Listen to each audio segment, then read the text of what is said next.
人生の6割の勝負、これ何だと思います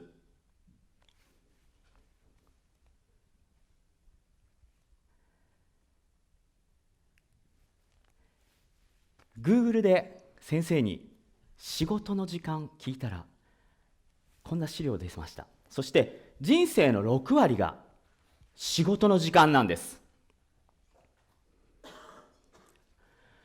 仕事ってどうやって選べばいいのか。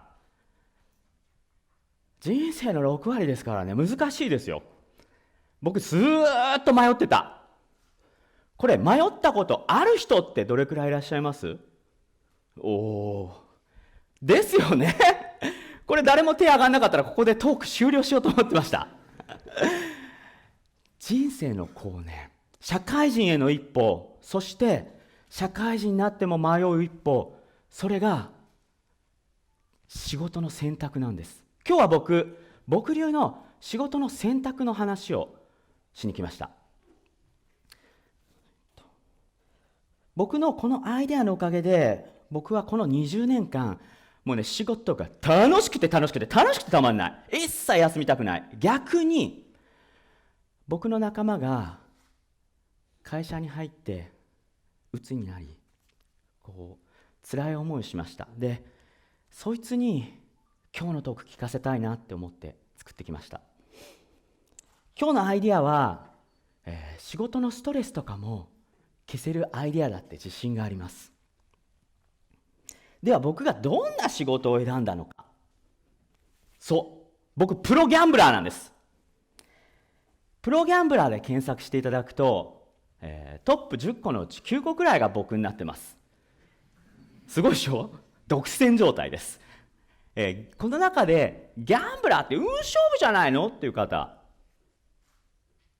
少ないですね。逆にそんなもん。運勝負なんです。逆に合ってます。勇気を持って手を挙げてくださってありがとうございます。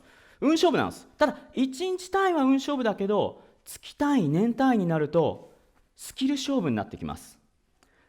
人生も直感とかで選びすぎると運の要素がたくさん出てきます。運っていうのは必ず平均化して収束してきます。そうするとその運頼りの一歩に大きな選択肢の時になってしまう場合があります。僕はプロです。ギャンブルは数学です。カジノにコンピューターを持ち込んではいけません。逆に自分がコンピューター化すれば勝てるギャンブルっていうのが存在します。プロギャンブラーとは確率と統計を駆使し、客観的視点、俯瞰的視点、長期的視点からベストな一歩を導き出し、それをきっちし実行してきます。自分をコンピュータ化する、それに毎日13時間丸2年の月日がかかりました。そのおかげで15年間カジノで勝ち続けたお金で世界を6周したり、ギャンブルの世界で神の領域と言われる勝率9割にたどり着いたりしました。運勝負、それをスキル勝負にしていく場合、圧倒的な努力の必要です。で、その努力、それに何が必要かっていうのは好きって要素なんです。好きを仕事にするってどう思います？好きを仕事にしたら好きじゃなくなるって聞いたことあるかもしれないです。僕ね、そんな人に言いたい。あなたの好きは大して好きじゃないよと。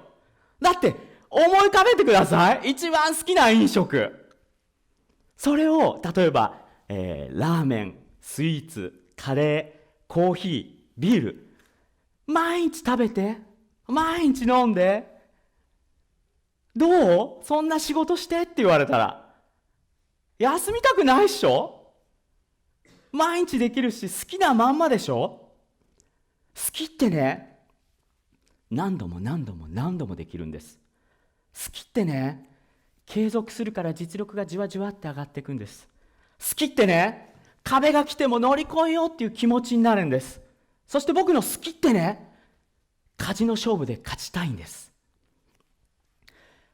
カジノの場合、英語の文献で勉強する必要性があるって後で分かりました。僕もともと英語は興味なかったんです。でもその800冊も本を読んで勉強してまとめて暗記して、そして何が起こったか。好きってね、勝負師の僕が英語すら喋れるようになった。そんな素敵なことがいっぱい舞い降りてきます。そしてその僕は何かっていうと、そのプロギャンブラーなんですけど、みんなによく聞かれることが、なぜプロギャンブラーって仕事を選んだんですか？これすごい聞かれる。で、今日はこの答えをみんなにメインのメッセージとしてお伝えしたいです。発表します。一緒にドラムロールお願いします。じゃん。休みたくない仕事を選べ。大事なことなんで2度言いますよ。休みたくない仕事を選べ。仕事の選び方をお伝えします。休みたくない仕事の条件作り、そして表作りになります。孫子の兵法に、敵を知り己を知れば百戦危うからずって言葉があります。もう素敵なお言葉です。己を知り、つまり自分を知れば勝ちへの一歩になるんです。じゃあ自分はどんな仕事の条件がふさわしいのか考えてほしい。そしてリストアップしてください。さらにそのリストアップ終わったら今度表にしてほしいんです。比較表になります、これ。そして一個一個の条件に対して点数をつけていただきたいんです。例えば丸2、僕睡眠大好きです。今日もさっきそこで寝てました、少し。そうですね、丸2、例えばギャンブラーいくらでも寝れるから5点とかで、表をつけてトータルの点数どっちかが1点でも上になります、ほぼほぼ。でその時その点数に従って自分の決断をしていくんです。これがギャンブラーっぽいその視点です。数値化して俯瞰して考えて決断していく。例えばここだと17、僕はギャンブラーで行こうとか、じっくり考えて理論づけてるんでメンタルもぶれないし後悔することもないです。そして壁は必ず来ますけど、ベストな一歩って自信があるんで乗り越えてやろう、打ち勝ってやろう、必ず思えます。必ずどこかに皆さんもね、最高得点の仕事っていうのがあるんです。それをぜひ掴み取っていただきたいんです。一つ一つベターの積み重ね、こっちの方が、じゃあ秘書よりギャンブラーの方がいいな、そんな感じで自分のを取る。でそうすると人生の6割がハッピーな時間になります。じゃあどれくらいハッピーかっていうと、僕休みたくない仕事を選んで20年になります。この20年間ね、一切休みたくない。起きたら仕事行ける喜び、そしてもうカジノにもうスキップがごとくに行く。で週2でお休み、普通そうかもしれない。僕は休みたくないんで、休みより仕事の方が楽しいんです。で仕事をずっとしてます。そうするとすごいいい結果が現れたり、楽しいなんか素敵なお話いただいたり、こうね、正のスパイラル上昇していくんです。でもまた休みたくなくなる。休みたくない仕事を選ぶとこんなハッピーになれるかもなんです。でも僕はこれを自信持って進めたいから皆さんに今日シェアしに来ました。ちょっとここでトーンを変えさせていただきます。今日はもう一つお伝えしたいんです。休みたくない仕事、ごめんなさい、休みたくない仕事を選べの逆もしんなり。休みたい仕事を選ぶな。自分がベストな選択をした場合、その後ベストかどうかっていうのはまた別個な問題なんです。例えば、ギャンブルだけじゃない、それビジネスでも、恋愛、結婚でもそうです。例えばこれ僕ポーカープロです。一番こっちの一番見て、左手ですね。一番いい手、僕が持ちました。それでも勝負していくと、そうですね、悪い手の2人に2回に1回負けてしまうんです。これは人生に置き換えて何かっていうと、今ベストでも来年ベストかどうかは全然わからないよ。ただ、来年ベストな可能性があるよっていうことなんです。仕事も一緒です。もう無理かも。このキーワードが大事です。もう無理かもってな、ストレス、現れた。どうする？戦う、呪文、逃げる。これちなみにあれです。考えてください。3択です。考えてください。これはスペインのトマト祭り行った時の写真です。かわいいっしょ。ありがとうございます。挙手でお願いします。戦うっていう人。少ないっすね、結構、思ったより。じゃあ、呪文唱えちゃうよっていう人。絶対おかしいから、ここの会場。みんな気をつけて、今日の人たち。じゃあ、逃げるっていう人。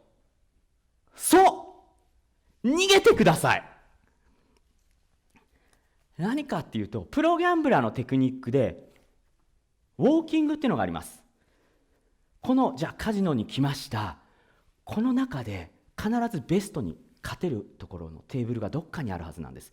で、それを敵を見て、誰がカモ、誰がプロ、どうなのって真剣にね、空気を読み取っていくんです。それがプロのテクニック。ただ、プロでも、あれ今日は勝ち目ないなっていう時あるんです。勝てない勝負はする価値がないんです。勝つために逃げる。例えば僕はカジノ、吹雪の中でカジノに勝負行った時あります。プロだってマークされたんで、7日間連続で行って5、6時間滞在してまた帰って、つまり逃げて、7日連続で逃げたこととかある。もうね、逃げる一歩がでも勝ちへの一歩なんです。で、話を戻します。もう無理って言葉がもし心の中で聞こえたら従ってほしいんです。勝つために逃げてほしい。僕はね、仕事だけじゃなくて、これいじめとか家庭環境 DV でも、同じだって考えてます。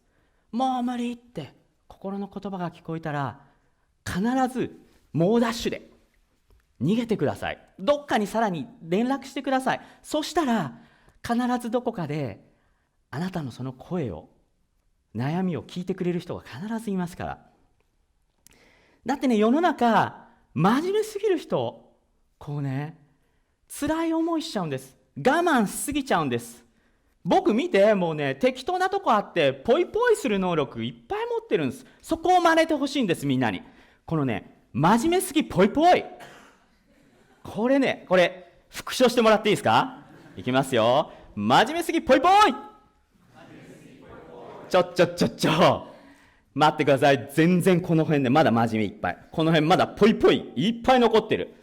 動画をご覧の皆さんもご一緒にお願いしますよ。いきます。真面目すぎポイポイ。ありがとうございます。素敵。ストレスを減らせる、これが呪文になります。最後にまとめさせてください。休みたくない仕事を選んで僕20年になります。どの一歩も愛おしい、素敵だって思うくらいな一歩に変われたんです。だからこそ今日みんなにシェアしに来たんです。仕事を選ぶ選択としての一歩、休みたくない仕事を選べ。そしてストレスを減らすための一歩、もう無理なら逃げよう。